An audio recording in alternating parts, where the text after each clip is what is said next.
ಸೈನಿಕ ಮತ್ತೆ ಜೊತೆಗೆ ಮಕ್ಕಳೊಟ್ಟಿಗೆ ಬಂದು ಒಂದು ಖುಷಿ ಹಂಚಿಕೊಳ್ಬೇಕಿತ್ತು ಅಂತ ಒಂದು ಆಸೆ ಆಯ್ತು ಕೊನೆಗೆ. ನೀವು ಸೈನಿಕರಾಗಿದ್ರು ಕೂಡ ವಾಪಸ್ ಮಕ್ಕಳೊಟ್ಟಿಗೆ ಸೇರಿಕೊಂಡು ಆ ಖುಷಿಯನ್ನು ಹಂಚಿಕೊಳ್ಬೇಕಿತ್ತು ಅಂತ ಒಂದು ಆಸೆ ಆಯಿತು. ಮತ್ತು ಇನ್ನೊಂದು ಏನಂದರೆ, ನಾವೆಲ್ಲರೂ ಸರ್ಕಾರಿ ಶಾಲೆಯಲ್ಲೇ ಓದಿದವರು.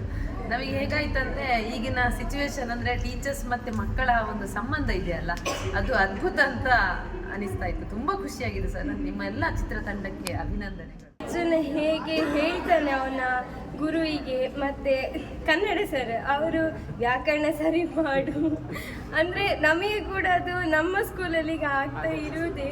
ಮತ್ತು ನಮ್ಮಲ್ಲಿ ಕೂಡ ಹೀಗೆ ಪಾರ್ಲಿಮೆಂಟ್ ಆಗಿದೆ, ಅದರಲ್ಲಿ ನಾವು ಮುಂದೆ ಕಾರ್ಯನಿರ್ವಹಿಸ್ತೇವೆ. ನಮಗಿದು ಒಳ್ಳೆ ಸ್ಫೂರ್ತಿ ಅಂತ ಹೇಳ್ತೇನೆ.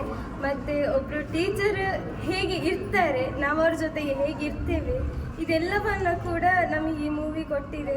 ತುಂಬ ಖುಷಿ ಆಯಿತು ನೋಡಿ. ನಾನು ಸತ್ಯ ನನ್ನ ಇಮೋಷನ್ಸನ್ನು ಕಂಟ್ರೋಲ್ ಮಾಡ್ತಿದ್ದೆ, ಈಗ ಕೂಡ ಕಂಟ್ರೋಲ್ ಮಾಡ್ತಿದ್ದೆ. ತಡಿಲಿಕ್ಕೆ ಆಗ್ತಿರ್ಲಿಲ್ಲ ನಮ್ಮಿಂದ. ಆ ಕೆಲವೊಂದು ಕ್ಷಣಗಳಲ್ಲಿ ಕಣ್ಣೀರು ಬರ್ತಿತ್ತು, ಸ್ಪೆಷಲಿ ಆ ಲಾಸ್ಟ್ ಸೀನ್. ಅದರಲ್ಲಿ ಆ ಟೀಚರ್ ಕೂಡ ಅಂದರೆ ಆ್ಯಕ್ಟರ್ ಯಾರಿದ್ರು ಅವರು ರಿಯಲಿ ಕಣ್ಣೀರು ಸುರಿಸಿದ್ದಾರೆ ಅಂತ ಅನಿಸ್ತದೆ ನಮಗೆ. ತುಂಬ ಖುಷಿ ಆಯಿತು. Thank you very much. ಬಾಲ್ಯಕ್ಕೆ ನಮ್ಮನ್ನು ಕರ್ಕೊಂಡು ಹೋಯಿತು ಅಂತ. ಸರ್ಕಾರಿ ಶಾಲೆ, ಅದೇ ರೀತಿಯಲ್ಲಿ ಅಲ್ಲಿ ಆ ನೀರು ಸೇದುವುದು, ಗುಡಿಸುವುದು, ಸ್ವಚ್ಛತೆ, ಮತ್ತು ಶಿಕ್ಷಕರು ಮತ್ತು ಆ ಮಕ್ಕಳ ಮಧ್ಯದ ಬಾಂಧವ್ಯ, ಅದೆಲ್ಲ ಬಹಳ ಅದ್ಭುತವಾಗಿ ಮೂಡಿ ಬಂತು. ಜೊತೆಗೆ ಅದೇ ಶಾಲೆಯಲ್ಲಿ ಅಂತಹ ಶಿಕ್ಷಕರು ಹಾಗೂ ಮತ್ತೆ ಮಕ್ಕಳು ಜೊತೆಯಾಗಿ ಹೋದರೆ ಯಾವ ಶಾಲೆ ಕೂಡ ಒಂದು ಮಾದರಿ ಶಾಲೆ ಆಗ್ತದೆ.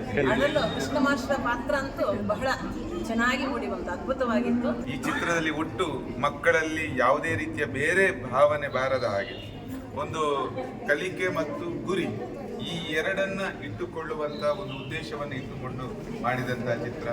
ನಮ್ಮ ಎಲ್ಲ ಮಕ್ಕಳು ತುಂಬ ಸಂತೋಷಪಟ್ಟಿದ್ದಾರೆ.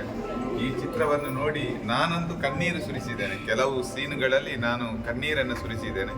ಭಾವನಾತ್ಮಕವಾಗಿ ಈ ಮಾತನ್ನು ಹೇಳ್ತಾ ಇದ್ದಾರೆ. ಯಾಕೆಂದರೆ ಮಕ್ಕಳು ಬೆಳೆಯುವಾಗ ಯಾವ ರೀತಿಯ ಪ್ರೇರಕರು ಒಬ್ಬರು ಶಿಕ್ಷಕರು ಇರ್ತಾರೆ, ಆ ಶಿಕ್ಷಕರು ನೀಡಿದಂಥ ಪ್ರೇರಣೆಯಿಂದ ಆ ಮಗು ಯಾವ ರೀತಿ ಬೆಳೆಯುತ್ತದೆ ಎನ್ನುವುದನ್ನು ಕೊಟ್ಟಂಥ ಒಂದು ಅತ್ಯುತ್ತಮವಾದಂಥ ಚಿತ್ರ ಈ ಚಿತ್ರ. ನಿಮ್ಮ ಚಿತ್ರತಂಡಕ್ಕೆ ನಮ್ಮ ಶಾಲೆ ವಿವೇಕಾನಂದ ಕನ್ನಡ ಮಾಧ್ಯಮ ಶಾಲೆಯ ಪರವಾಗಿ ಕೃತಜ್ಞತೆಗಳು. ಹಾಗೂ ಮುಂದೆ ಇಂತಹ ಚಿತ್ರ ನಿಮ್ಮ ಚಿತ್ರತಂಡದಿಂದ ಇನ್ನೂ ಕೂಡ ಸಮಾಜಕ್ಕೆ ಸಿಗಲಿ ಎನ್ನುವಂಥ ಆಶಯವನ್ನು ನಾವೆಲ್ಲರೂ ಹೇಳ್ತಾ ಇದ್ದೇವೆ.